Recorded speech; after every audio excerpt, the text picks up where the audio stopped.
देखिए कोलबेज electrolytic method में होता क्या है, पहली बात ये ध्यान रखनी है कि ये प्रिपरेशन ऑफ एल्केन का एक मेथड है।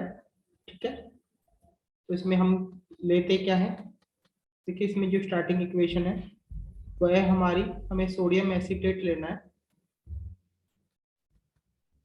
आप कोई दूसरा भी आयन ले सकते हैं कार्बोक्सिलेट का, मैंने यहाँ पर एसीटेट आयन ले रखा है, कोई और भी आप ले सकते हैं। इसका वाटर की प्रेजेंस में इलेक्ट्रोलाइसिस होगा। क्या होगा? इलेक्ट्रोलाइसिस। यानी हम वहां पर दो टर्मिनल लगा के कैथोड और एनोड इलेक्ट्रिसिटी को अप्लाई कर देंगे। तो यहाँ पर क्या होगा, जो ये CH3 है इसका डबल, ये CH3 सिंगल बॉन्ड CH3 यानी इथेन मिलेगा, जो कि एक एल्केन है, इसकी हमें आवश्यकता है। प्लस यहाँ पर हमें हाइड्रोजन गैस मिलेगी और सोडियम हाइड्रोक्साइड बनेगा। ये सोडियम हाइड्रोक्साइड को बनाने का भी एक मेथड है। अब मेन बात ये होती है, यहाँ पे एक बाई प्रोडक्ट और बनेगा, कार्बन डाइऑक्साइड। तो मेन बात ये है कि ये रिएक्शन हो कैसे रही है, यानी हमें इसका मैकेनिज्म यहाँ पर स्टडी करना है। तो बड़े ध्यान से देखेंगे, मैं 2 स्टेप में इसका मैकेनिज्म आपको करके दिखाऊंगा, क्योंकि इलेक्ट्रोलाइसिस हमने करा है तो कैथोड और एनोड पर रिएक्शन होंगी। तो सबसे पहले जैसे कि हमारा एसीटेट आयन है, देखिए बेसिकली एसीटेट आयन है क्या, CH3 C double bond O। ध्यान से देखना, 1 2 3 4 5 6, देन निगेटिव। अगर निगेटिव है तो वहां पर 6 इलेक्ट्रॉन होते हैं, ठीक है ना। और इसके साथ अट्रैक्शन में क्या है, आपका सोडियम आयन है Na+। ठीक है, तो 2 से मल्टीप्लाई हो रखी है तो आप यहाँ पर Sa2 लिख सकते हैं।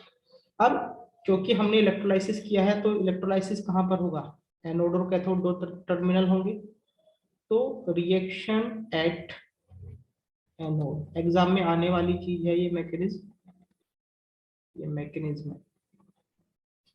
तो रिएक्शन एट एनोड, अब देखो एनोड पे क्या होता है, एनोड का मतलब होता है ऑक्सीडेशन, और ऑक्सीडेशन का मतलब होता है लॉस ऑफ इलेक्ट्रॉन। ये बात आपको पता है, यानी यहाँ से जो इलेक्ट्रॉन है उसका हमारा लॉस होगा। देखो कैसे लॉस होगा, इसे मैं अलग अलग करके लिख लेता हूँ।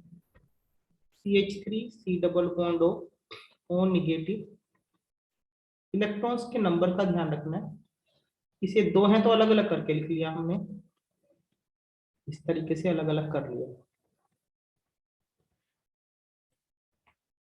अब देखिए लॉस का मतलब यहाँ से 2 इलेक्ट्रॉन का लॉस होगा। ध्यान रखना, एक इलेक्ट्रॉन यहाँ से निकाल दो, एक इलेक्ट्रॉन यहाँ से निकाल दो, तो यहाँ पे मैं लिख देता हूँ -2 इलेक्ट्रॉन, यानी ये लॉस ऑफ इलेक्ट्रॉन होगा। देखिए एक इलेक्ट्रॉन एक्स्ट्रा होता है तब निगेटिव आता है हमारा, यानी जो निगेटिव आ रखा है ये एक एक्स्ट्रा इलेक्ट्रॉन की वजह से आया हुआ है ना। तो वो एक्स्ट्रा इलेक्ट्रॉन चला गया, एक इलेक्ट्रॉन यहाँ से चला गया, एक यहाँ से चला गया, तो जो इलेक्ट्रॉन चला गया तो उस वजह से जो ये निगेटिव चार्ज था ये गायब हो जाएगा। तो मैं यहाँ से एक इलेक्ट्रॉन को गायब करके लिख रहा हूँ, ऊपर वाला इलेक्ट्रॉन मैंने गायब कर दिया। यहाँ पर देखो 2 इलेक्ट्रॉन थे, अब मैं एक ही शो कर रहा हूँ ऐसे। तो जैसे ये इलेक्ट्रॉन गया तो ये निगेटिव चार्ज भी गायब, ऐसे ही नीचे से ये इलेक्ट्रॉन मैं यहाँ से हटा देता हूँ। तो इस तरीके से हमारा ये होगा। अब जैसे ही ये इलेक्ट्रॉन यहाँ से गायब होंगे, निगेटिव चार्ज गायब होगा, तो सोडियम इसके पास से चला जाएगा। अब ये पैटर्न है हमारे पास, इसमें स्टेबिलिटी आने के लिए दोबारा से क्या होगा, यहाँ पे दोबारा से होमोलिटिक क्लीवेज होगा। तो आप ये ऐसे दिखा सकते हैं, ये ऐसे कर, ये यहाँ से, ये यहाँ से, इसी तरीके से यहाँ पर ये यहाँ से और ये यहाँ से, इस तरीके से होमोलिटिक क्लीवेज कर दीजिए। अब देखो क्या होगा, जैसे ही होमोलिटिक क्लीवेज होगा तो ये सिमेट्रिकली बॉन्ड ब्रेक होगा, तो CH3 के ऊपर रेडिकल बनेगा और नीचे जो CH3 है इसके ऊपर भी रेडिकल बनेगा ऐसे, और यहाँ पर C डबल बॉन्ड हो। अब देखिए जब ये बॉन्ड बना तो यहाँ पर एक रेडिकल बना, ये बॉन्ड है, बाकी ये ऐसा ही है ऐसे। इसी तरीके से नीचे C डबल बॉन्ड हो, जो रेड एरो से दिखाया है यहाँ पर रेडिकल बनेगा, ऑक्सीजन, ये ऑलरेडी पहले से एक और इलेक्ट्रॉन है। अब देखो देखा गया कि ये इलेक्ट्रॉन और ये इलेक्ट्रॉन आपस में मिलेंगे, ये वाला और ये वाला आपस में कंबाइंड करेंगे ऐसे, और जब ये कंबाइंड करेंगे तो कंबाइंड करके क्या बना सकते हैं, डबल बॉन्ड ऐसे, तो ये डबल बॉन्ड बना। तो और ये जो एक ये इलेक्ट्रॉन और ये इलेक्ट्रॉन आपस में कनेक्ट कर सकते हैं, तो ये सिंगल बॉन्ड बन जाएगा CH3 सिंगल बॉन्ड CH3। अब एक CO2 ये रहा, एक CO2 ये रहा, तो इसे हम 2 CO2 यहाँ पर लिख देंगे। यानी कहने का मतलब है कि एनोड के ऊपर हमारा इथेन बना, जो कि हमें बनाना भी था, और साथ में हमें एनोड पे CO2 गैस भी मिली। अब हम थोड़ा हाइड्रोजन गैस को भी देख लेते हैं और NaOH को भी देख लेते हैं कि किस तरीके से हमें मिला है। अब रिएक्शन के लिए हम आ जाते हैं, रिएक्शन एट कैथोड। अब देखिए कैथोड पे आपको पता है कि रिडक्शन होता है, और रिडक्शन का मतलब क्या होता है, गेन ऑफ इलेक्ट्रॉन। ये वही इलेक्ट्रॉन है जो लॉस करे गए थे किसके अंदर, एनोड के अंदर। ऑक्सीडेशन में जिस इलेक्ट्रॉन एनोड को के लॉस अंदर। किया था, उन्हीं इलेक्ट्रॉन को हम यहाँ पर गेन करने वाले हैं, ठीक है ना। देखो इसमें होता क्या है, देखिए जो हमारा है H2O है बेसिकली, 2 मोल ले रखे हैं।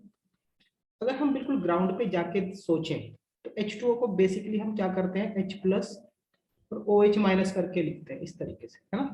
तो 2 वाटर मॉलिक्यूल हैं, तो ये कुछ कुछ इस तरीके से H प्लस और OH माइनस है।